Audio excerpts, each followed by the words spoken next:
आनंद आनंद परमानंद सतगुरु मगनानंद जी साहेब सत्संग आश्रम, डेरा सतगुरु प्रीतानंद जी साहेब, धाम निंगाना, जिला भिवानी, हरियाणा के सौजन्य से भजन। सतलोक या धूर्धाम से जो नाम या शब्द हर घट में आ रही, उसकी धुन आवाज को सुनने का नाम भजन है। भजन द्वारा ही जीव आत्माएं निज धाम पहुंचकर आवागमन से मुक्त हो जाती हैं। कुदरती काबे की तू मेहराब में सुन गौर से, आ रही है धुर से सदा तेरे बुलाने के लिए। राम भजन सोई मुक्ति गोसाई, अनिश्चित आवे दरियाई। भजन करने से सूरत के बंद कान की सफाई होती है और सूरत शब्द धार से जुड़ती है। शब्द में आकर्षण शक्ति है। जैसे जैसे सूरत साफ होकर हल्की होती जाती है, उसे शब्द अपनी ओर खींचता जाता है और छठे चक्कर में सूरत के प्रवेश होने पर सूरत का शब्द से मिलाप हो जाता है और सूरत शब्द डोर धार को पकड़ लेती है। जैसे चुंबक सार को छुअत लेत उठाए, सार शब्द तिमी जीव को खींच के आप मिलाए। सूरत शब्द से मिलाप हो जाने पर तन मन हरा भरा हो जाता है और साधक के मन में इतना अपार आनंद तथा खुशी होती है कि हर्ष से फूले नहीं समाता है। कुछ दिनों तक सूरत यहाँ के आनंद को लेकर फिर ब्रह्मांडों की चढ़ाई प्रारंभ करती है।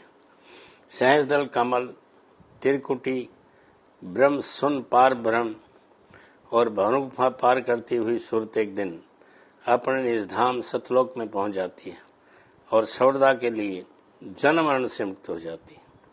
सूरत ने जब धुन को पकड़ा, आसमां पर चढ़ गई, हो गई काबिल वहां पर अब न कोई गम रहा। ऐसी तीखी सुरती है, फोरी गई ब्रह्मांड, पीव न्यारा देखिया, सात दीप नौखंड। डोरी लागी डर मिटा, नाद रहा धुन नाए, सुरत स्वागन हो रही, प्रत्यक्ष देखे जाए। ये सब ब्रह्मांडों में जाकर प्रत्यक्ष अनुभव करने की बात है। अनुभव हो जाने पर संसार के सब भोग फीके हो जाते हैं। सुना सुनो की है नहीं, देखी देखी की बात, सुरत मिली जब शब्द में मस्त रही दिन रात। सुरत की आंतरिक चढ़ाई, छठे चक्कर पर अभ्यास द्वारा जब साधक का शिव नेत्र खुल जाता है तो प्रकाश प्रकट हो जाता है। यही आत्म प्रकाश है जिसमें सूरत अपने आत्म स्वरूप का दर्शन करके अपार एवं अलौकिक शक्ति प्राप्त कर लेती है और जिसकी पहुंच इस स्थान तक हो जाती है उसे आत्मज्ञानी कहते हैं। पैगंबर आदि छठे चक्र स्थान से ही प्रकट होते हैं, जैसे मोहम्मद। शिव स्थान छठे चक्र से ब्रह्मांड की चढ़ाई प्रारंभ होती है। पहला स्थान शिव का पड़ता है जो तमो गुख रूप है। इस स्थान का धनी मालिक शिव है जो नीचे की रचना का संहार करने वाला है। इस स्थान से जो शब्द अथवा नाद आता है उसी के द्वारे बोचे की सब रचना टिकी हुई है। ये शिव का वाहन नादियां बैल है। चैतन्य की धार सहस्रदल कमल से आ रही है, गंगा कहलाती है।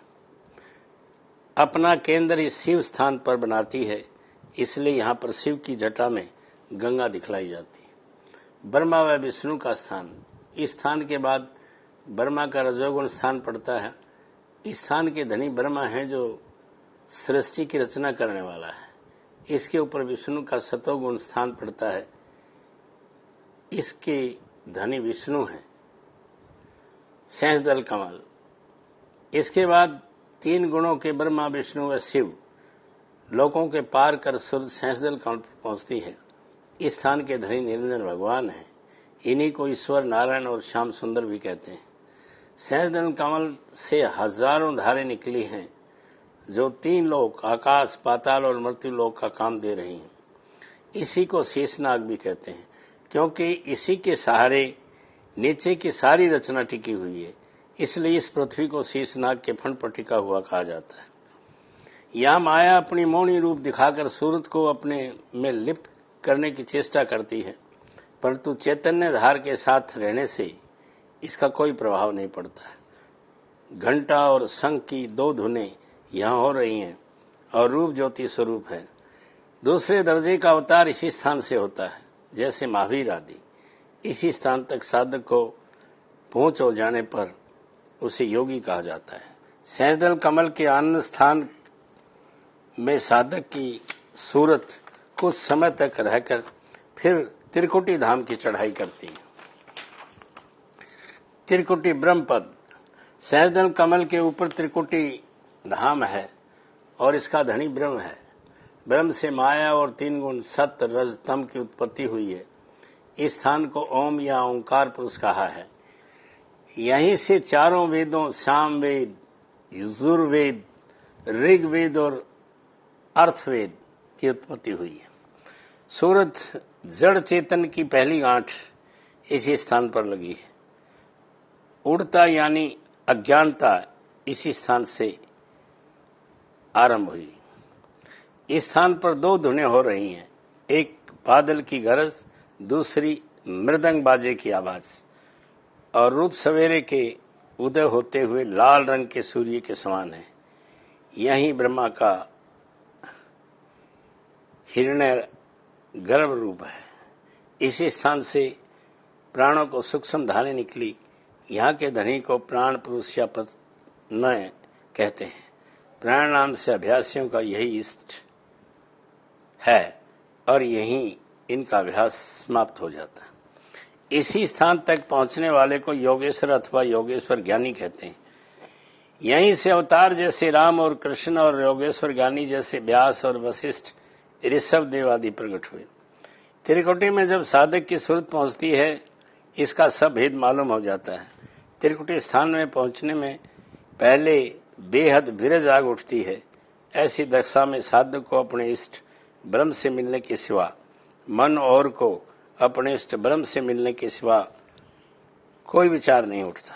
इसलिए वह बाहर संसार में लोगों को देखने में कुछ पागल सा नजर आता है, परंतु उसका पागलपन इस संसारी घाट की ज्ञानता के कारण नहीं होता, बल्कि वह ज्ञान सहित होता है। इस कारण ऐसी दशा में साधक को सब दुनिया पागल नजर आती है। दुनिया अपने दृष्टिकोण से उसको पागल समझती है और वह अपने दृष्टिकोण से दुनिया को पागल समझता है। इस स्थिति में साधक का खाना, सोना और बोलना बहुत कम हो जाता है। अभ्यास में सूरत की चाल प्रारंभ में धीमी होती है, परंतु ज्यों-ज्यों ऊपर की चढ़ाई होती है चाल बढ़ती जाती है। छठे चक्कर तक चींटी की तरह, सहस्त्रदल कमल तक मकड़ी या मछली की तरह, त्रिकुटी तक बंदर की तरह उछलकर और उससे ऊपर पक्षियों की तरह उड़कर अथवा रॉकेट की तरह चाल होती है। त्रिकुटी के बाद सूरत सुन की चढ़ाई करती है। सुन पार ब्रह्म। त्रिकुटी के ऊपर सुन है, इसी को पार ब्रह्म, 10वां द्वार, अक्षर और नेति कहते हैं। इस स्थान के वासी हंस कहलाते हैं, जिनके लिए अलग अलग द्वीप अथवा लोक रचे गए हैं। इन्हीं लोकों में एक राम का भी लोक है, जहां से राम का अवतार हुआ। यहाँ किंगरी और सारंगी की 2 धुनें हो रही हैं और रूप पूर्णमासी के चंद्रमा के समान है। यहाँ का आहार अमृत है। यहाँ तक जिसकी पहुंच हो जाती है उसे सद्गुरु कहते हैं। इस स्थान पर मन और माया का बहुत ही सूक्ष्म और झीना रूप है, जो प्राणी योग द्वारा मन का अभ्यास करने वालों योगेश्वरों का अनुभव नहीं हुआ। वे इसी को शुद्ध चैतन्य समझकर इसी में लय हो गई। केवल संतों ने इसका भेद दिया है कि मूल स्थान में भी सूक्ष्म मन माया मौजूद है और निर्मल चैतन्य देह सत्यलोक आदि इनके परे और ऊपर हैं। यही सूर्य जीव आत्मा का अपना निजधाम है, जहां से वे नीचे काल माया के देश में उतारी गई थी। आनंद।